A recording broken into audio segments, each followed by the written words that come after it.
నమస్తే, welcome to Telugu రాజ్యం. నేను సిరి. ఏవియేషన్ మినిస్టర్ రామ్మోహన్ నాయుడు గారిని రిజైన్ చేయాలి, అర్హుడు కాదు అని చెప్పేసి కొంతమంది అయితే మాట్లాడుతున్నారు. ఏదైతే ఇండిగో ఫ్లైట్స్ డిలే జరిగిందో దాని గురించి అయితే ఇప్పుడు దేశమంతా చర్చనీయాంశమైంది. సో దీని గురించి వివరించడానికి మరి మనతో పాటు ఉన్నారు ప్రముఖ రాజకీయ విశ్లేషకులు కేఎస్ ప్రసాద్ గారు. నమస్కారం. నమస్తే సార్, ఇప్పుడు చూస్తే ఇండిగో ఫ్లైట్స్ డిలేది మనం చూస్తూనే ఉన్నాం, ఎన్ని రోజుల నుంచి అది కొనసాగుతూనే ఉంది. సో దీనికి అసలు ఏవియేషన్ మినిస్టర్గా రామ్మోహన్ నాయుడు గారు అసలు అర్హుడే కాదు, రిజైన్ చేయాలి అని చెప్పేసి కూడా ఒక వార్త ఇస్తే ఇప్పుడు చర్చనీయాంశమైంది. సో దీన్ని మనం ఎలా చూడాలంటారు సార్? దాంట్లో చూడడానికి వెళ్ళి చెవులతో వినడానికే ఉంది. ఎందుకంటే ఒక పనికిమాలిన వార్త అని నేను చెప్తాను. నీకు సింపుల్ లాజిక్ చెప్తానమ్మా. ఒక ప్రైవేట్ సెక్టర్ ఫంక్షనింగ్లో గవర్నమెంట్ ఇన్వాల్వ్మెంట్ ఏముంటుంది? ఇప్పుడు సింపుల్ నీకు ఒక చిన్న లాజిక్ చెప్తాను. నాకు ఇష్టం లేదు, నేను ఫ్లైట్ నడపను. అయితే నేను ఇవాళ నీ స్టూడియోకి రావడానికి నా కారు నేను తొక్కను, నేను రాను. అప్పుడు నువ్వేం చేయాలా? నాకు ఒక ఆటో పంపించాలా, లేకపోతే నువ్వు క్యాబ్ బుక్ చేసి పంపించాలి.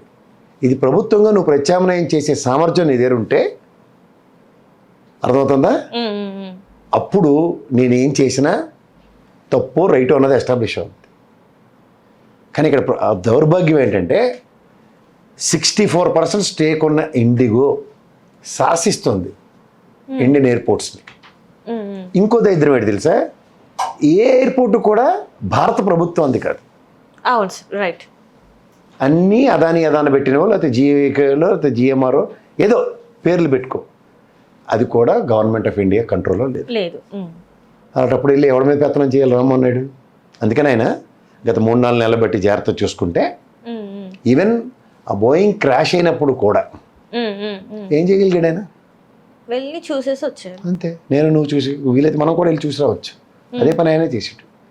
కానీ తక్షణమైన చర్యలు నేను అంటే రీసెంట్ పాస్ట్లో కొన్ని చూస్తుంటే ఒక ఇటలీలో ఫ్లైట్ అనుకుంటాను, సర్టన్ హైట్కి వెళ్ళిన తర్వాత, అది కూడా A302 ఇంజిన్సే, ఆ హైట్ వెళ్ళిన తర్వాత సాఫ్ట్వేర్ కరప్ట్ అయిపోయింది. అదృష్టం బాగుండి అది మళ్ళీ అది డిఫరెంట్ డిస్ప్రపోర్షన్లో ఏటీసీతో కూడా కంట్రోల్ తప్పిపోయింది. అన్ఎక్స్పెక్టెడ్గా అది ఒక డౌన్ఫాల్ అయిన తర్వాత again the software has retrieved. Okay. ఆ పర్యవసానంతో ఫ్లైట్ నార్మల్ ల్యాండింగ్ అయింది. ఇది మొన్న A302 ఇంజన్దే మొన్న ఇండియన్ ఎయిర్లైన్స్ క్రాష్ అయింది, చూసావు కదా? అవును సార్. అది ఇప్పుడు ఇండిగో ఆల్మోస్ట్ A302 ఇంజిన్స్ అన్నట్టు. ఇవాళ నువ్వు జాగ్రత్తగా గమనిస్తే దీంట్లో క్రిటికాలిటీ ఏంటంటే, గవర్నమెంట్ ఇన్వాల్వ్ అయ్యి 48 hours లే ఆఫ్ ఇవ్వండి, అంటే పైలట్లు పడుకొని రెస్ట్ తీసుకొని చేస్తే, అండ్ పైలట్లను రిక్రూట్ చేయండి. ఈ రెండు చెప్పినా ఇది మాది ప్రైవేట్ సెక్టర్లో కాల్ ఎగరేసాడు ఇండిగోడు. ఇది మా ప్రైవేట్ సెక్టర్, నాకు నచ్చట్లే, నేను రిక్రూట్ చేయను. తర్వాత నువ్వు డైరెక్షన్స్ ఇచ్చావు కదా 48 hours కుదరదు అన్నప్పుడు ప్రభుత్వం సిగ్గుపడి 10 మెట్లు కిందకి దిగి నువ్వు కాల్ ఎత్తిన దానికి మేము భయం పడ్డామని ఆ 48 hours లే ఆఫ్ ఉంది తగ్గించారు. అక్కర్లేదన్నారు. అయినా సరే ఆడు ఫ్రమ్ ద లాస్ట్ 3-4 days నుంచి ప్రభుత్వం 10 మెట్లు దిగినా సరే ఆడు ఫుల్ ప్రెజెడ్గా ఫ్లైట్స్ని రిట్రీవ్ చేయలే. కారణం కంట్రోల్ లేదు. నా నిలబట్టి అందుకే రామ్మోహన్ రెడ్డి గారు ఒక క్లాస్ రూమ్ ఓపెనింగ్కి, మా కిషన్ రెడ్డి గారికి పోటీగా చిన్న చిన్న లిఫ్ట్లు అలాంటివన్నీ ఓపెన్ చేసుకుంటూ తిరుగుతున్నారు స్టేట్ యాక్టివిటీస్లో. అంటే ఇప్పుడు పీపీపీ ఏదైతే ఉందో అది ఎందులోకి వెళ్తే, ప్రభుత్వ సంస్థలు ఏవైతే అందులోకి వెళ్తే ఎలా ఉంటుంది అనేది దీన్ని ఒక ఉదాహరణగా తీసుకోవచ్చా సార్? ఎలా ఉంటుంది? ఆల్రెడీ మన గడ్డి మనం తింటున్నాం. ఇప్పుడు గవర్నమెంట్ బ్యాంక్స్ ఉన్నాయి, వాటిల్లో నువ్వేమైనా లోన్ పెడితే ఏమంటాడు? ఈ క్రెడెన్షియల్స్ నీకు మీట్ కావట్లేదు, నీకు లోన్ ఇవ్వడం కుదరదు అంటాడు. ఆ ప్రైవేట్ బ్యాంక్ కూడా సంఖ్యలు ఎత్తుకుని మరీ ఇస్తున్నాడు. అక్కడ ఆర్బీఐ రెస్ట్రిక్షన్స్ లేవు. మరి వద్దన్నాడు కదా, నువ్వు ఎలా ఇస్తున్నావు అడిగినోడు లేడు, ఆ డిఫాల్టర్. అర్థమవుతుందా?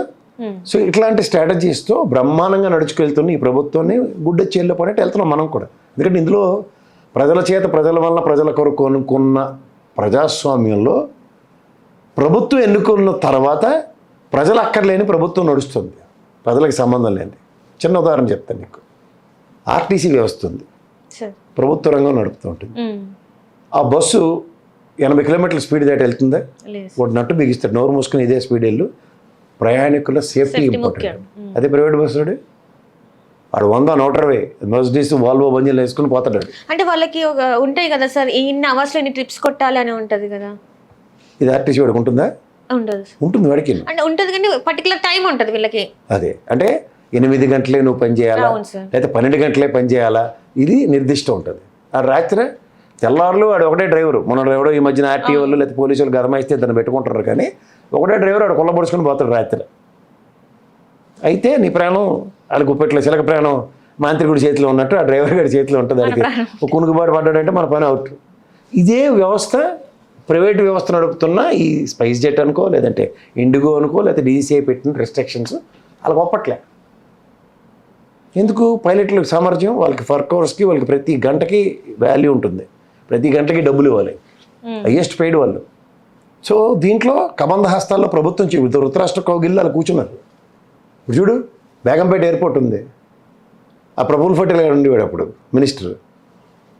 ఇక్కడ బేగంపేట వద్ద జీవికోడు జిఎంఆర్ కట్టిన మన ఎయిర్పోర్ట్కి శంషాబాద్ వెళ్ళిపోవాలన్నారు. డొమెస్టిక్ వెళ్ళి ఇట్లా మూసేశారు ఖాళీగా. తర్వాత మళ్ళీ మిలిటరీ అథారిటీస్ వచ్చి తీసుకున్నారు. ఎవరు మోనోపలి? ఒక రాష్ట్రానికి బేర్ మినిమం ఎయిర్పోర్ట్స్ కావాలి. ఈ ఎయిర్పోర్ట్ ఉంది, ఇది ఎవరు వాడుతున్నారు?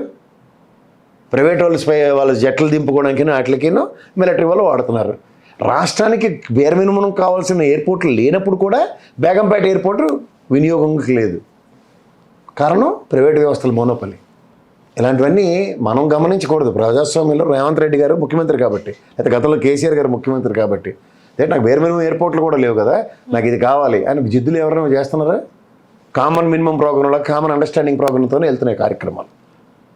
సో అందులో రామ్మోహన్ నాయుడు అనే వ్యక్తిని, చిన్న మనిషిని, ఇప్పుడు ఆయన్ని శిక్షిస్తేనేటి భక్షిస్తేనేటి. రామ్మోహన్ నాయుడు పోతే ఇంకో కృష్ణనాయుడు వస్తాడు, లేదంటే ఇంకో తెలుగుదేశం నుంచో బీజేపీ నుంచి వాడు వస్తాడు. కానీ ఇప్పుడు ఎవరికి ఉపయోగం వల్ల? ఇదంతా కూడా ఏంటంటే ఏపీ రాజకీయాల మీద ఎఫెక్ట్ పడింది అంటే. ఇప్పుడు అసలు పాయింట్లు మాట్లాడదాం. ఎంత తెలివితేటలుగా బీజేపీ వాడు చేసిన చీకటి దెబ్బ వ్యాపారం ఎలా ఉంది చూడు.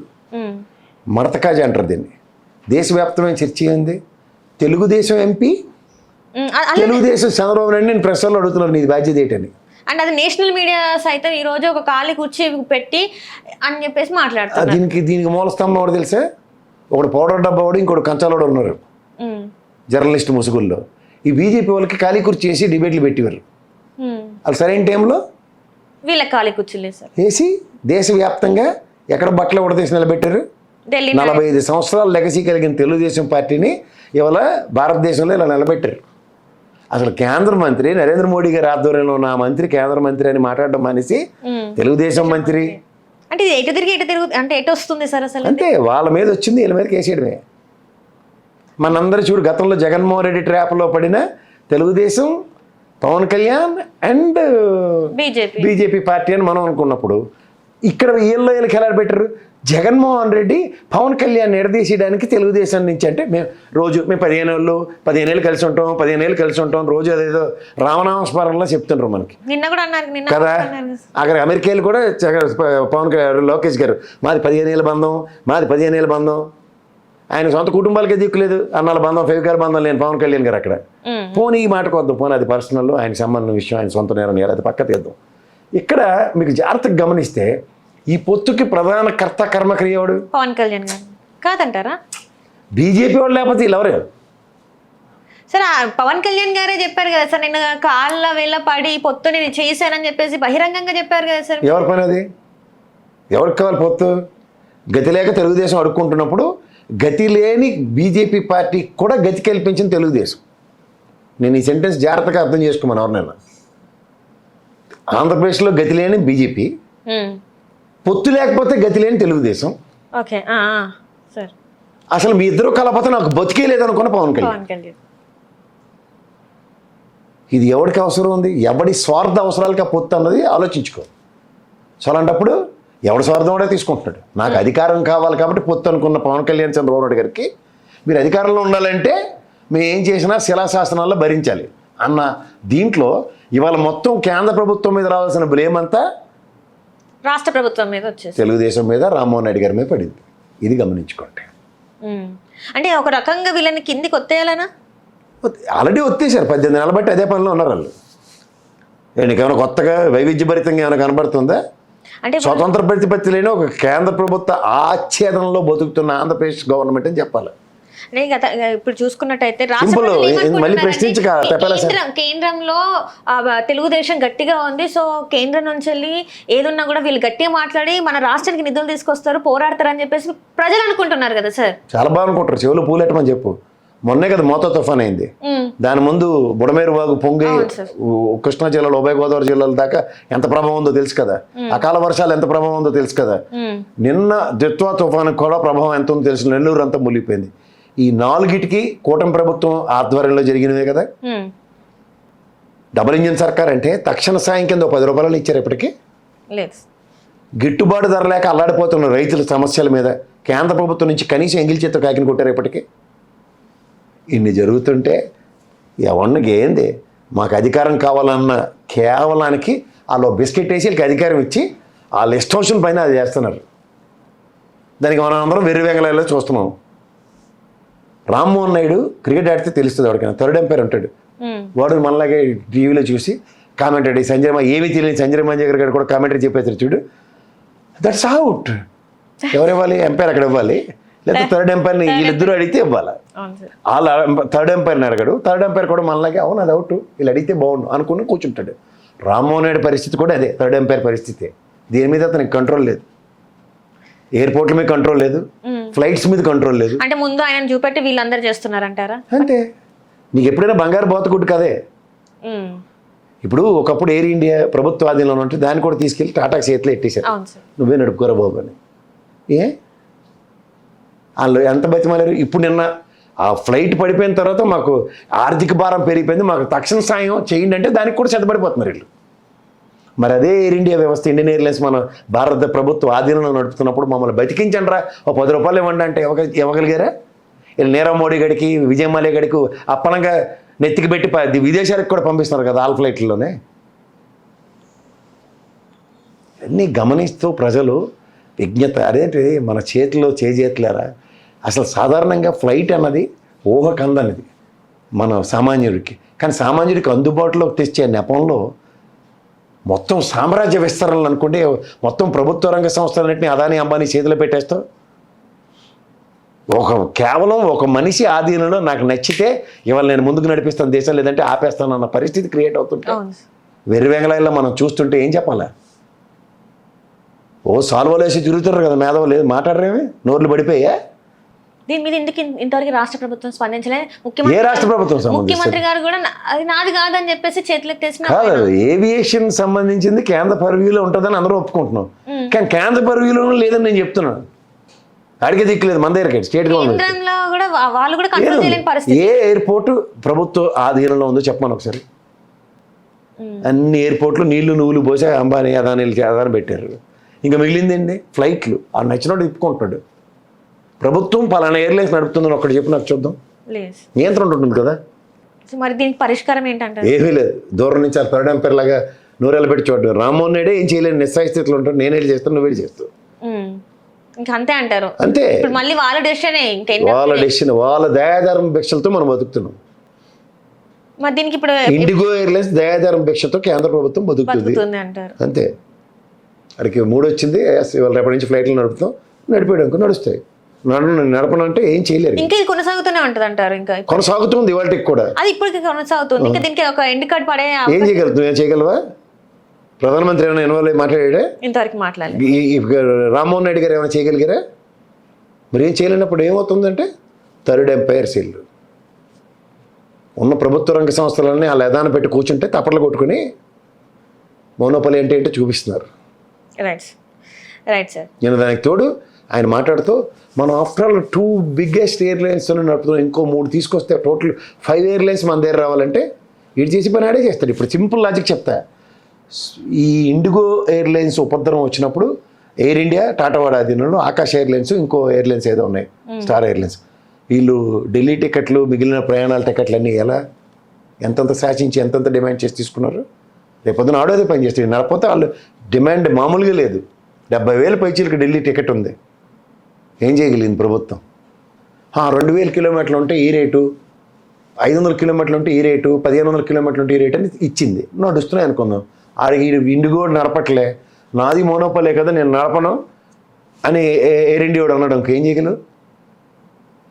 Can you do anything? నాకు ఈ టికెట్ 20,000 కిట్టట్లేదు. కష్టం. ఇలాంటి నిస్సహాయ స్థితికి ప్రజల్ని, ప్రజాస్వామ్యాన్ని బలవంతాన్ని తోసేస్తారు. 2 చక్రాలు పెట్టేదాన్ని మనం ట్రాలీల మీద కూర్చోబెట్టి పేషెంట్లు తోస్తారు చూడు, అలా తోసేస్తారు మన.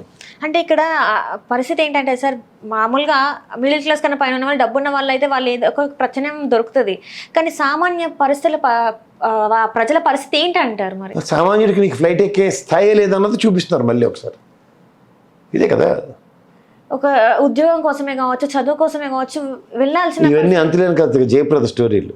ఇవి ఎవరికి అర్థం కావు, అవసరం లేదు కూడా. ఎట్లా వెళ్ళిపో, ట్రైన్లు వెళ్ళు. హాయ్ కెన్ ఏమైనా మాడగలవా? నేను ఇండిగోతో ఐఎమ్ ఆల్సో ఏ సఫరర్. ఏవీ చేయలేం, అదే ప్రైవేట్ వ్యవస్థ. Right sir, right sir, right. Thank you so much sir. Hello, Telugu రాజ్యం ఛానల్ చూస్తున్నారా? సామాజిక, రాజకీయ, జీవన చిత్రణే తెలుగు రాజ్యం. అతిశయోక్తులు, అసత్యాలు ఉండవు. రాజకీయ కోణం కాదు, ప్రజా కోణమే కొలబద్ద.